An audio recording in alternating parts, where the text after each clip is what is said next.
ശ്രീ സന്തോഷ്, താങ്കൾക്ക് എന്ത് തോന്നുന്നു ഈ മെസ്സി വരും എന്നൊക്കെ പറഞ്ഞ് ഒരു വലിയ ഹൈപ്പ് ഉണ്ടാക്കിയതിന് പിന്നിൽ ചില കരാറുകളും സാമ്പത്തിക ഇടപാടുകളും ഒക്കെ ഉണ്ട്, അതൊക്കെ അന്വേഷിക്കണം, ദുരൂഹമാണ് എന്നുള്ളതാണ് കോൺഗ്രസ് ആരോപണം ഉന്നയിക്കുന്നത്. താങ്കൾക്ക് എന്ത് തോന്നുന്നു ഇതിനെക്കുറിച്ച്?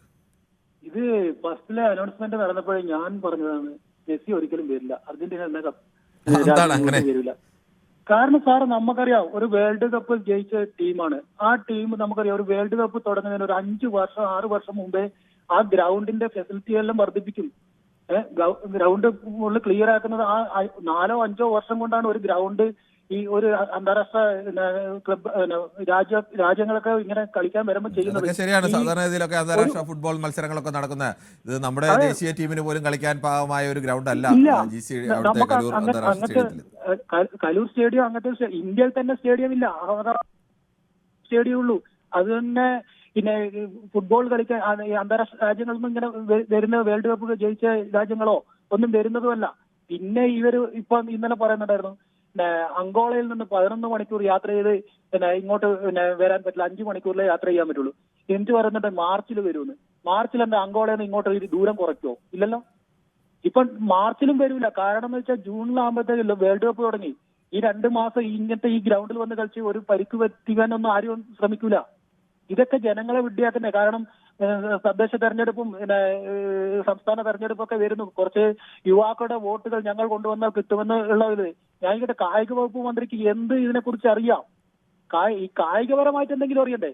എന്നാലല്ലേ കായിക വകുപ്പിന്റെ ഫുട്ബോളിന്റെ നിയമങ്ങളൊക്കെ അറിയണ്ടേ? ഇതൊന്നും ഇല്ലല്ലോ. ആരാണ് ഈ ഒരു ഒരു ചാനലിന്റെ MD പോയിട്ട് അവിടെ പറയുമ്പോഴത്തേക്ക് ഇപ്പൊ 70 കോടി മുടക്കി എന്ന് പറഞ്ഞു. ഇന്നിപ്പോ നിങ്ങളുടെ ചാനലിൽ തന്നെ ശ്രീനിജൻ പറയുന്നുണ്ടായിരുന്നു, അത് ECD ആണ് കൊടുത്തത്. പക്ഷേ എങ്ങനെയാണ് ഇതിന്റെ കരാറെന്ന് ശ്രീനിജൻ അറിയില്ല. ഇതിന്റെ കരാർ ഇനി പുറത്തു വരണം, അന്നലെ ഞങ്ങൾക്ക് അറിയുള്ളൂ എന്നാ പറയുന്നത് ശ്രീനിജൻ പോലും, അല്ലെ? അപ്പൊ കേരളത്തിലെ ജനങ്ങളെ പറ്റിക്കുകയാണ്. ഒരിക്കലും മെസ്സി വരില്ല, മാർച്ചിലും വരില്ല. കാരണം മാർച്ചിൽ വന്ന അവർക്ക് വേൾഡ് കപ്പ് തുടങ്ങാനായി.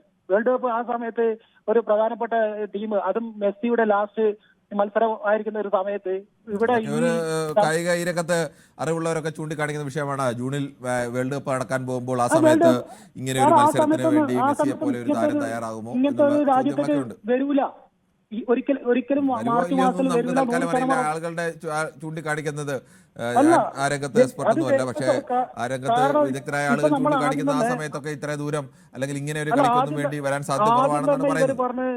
സാർ ആദ്യം തന്നെ ഇവര് പറഞ്ഞത് എന്താണ്, ഓസ്ട്രേലിയ ആയിട്ടാണ്. ഞാനിക്കട്ടെ, ആ സമയത്ത് തന്നെ ഓസ്ട്രേലിയ വെനസ്വേലയും അവരായിട്ടൊക്കെ കളിക്കാൻ വേണ്ടി കരാറിൽ ഒപ്പിട്ടു, അവരങ്ങോട്ട് പോകുന്നു. പിന്നെ എങ്ങനെയാണ് ഇവിടെ വന്ന് കളിക്കുന്നത്? ഇതൊക്കെ ജനങ്ങളെ പറ്റിക്കുക എന്നുള്ളത്.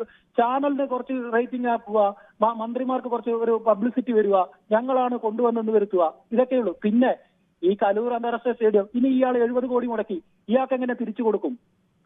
ഒരാള് പൈസ മുടക്കുമ്പോൾ അത് സാമ്പത്തികം മുതലാക്കാണ്ട് വിടുമല്ലോ. അതെന്താണ് ഇവർ തമ്മിലുള്ള കരാറ്? അതൊക്കെ ചിന്തിക്കേണ്ടതാണ്.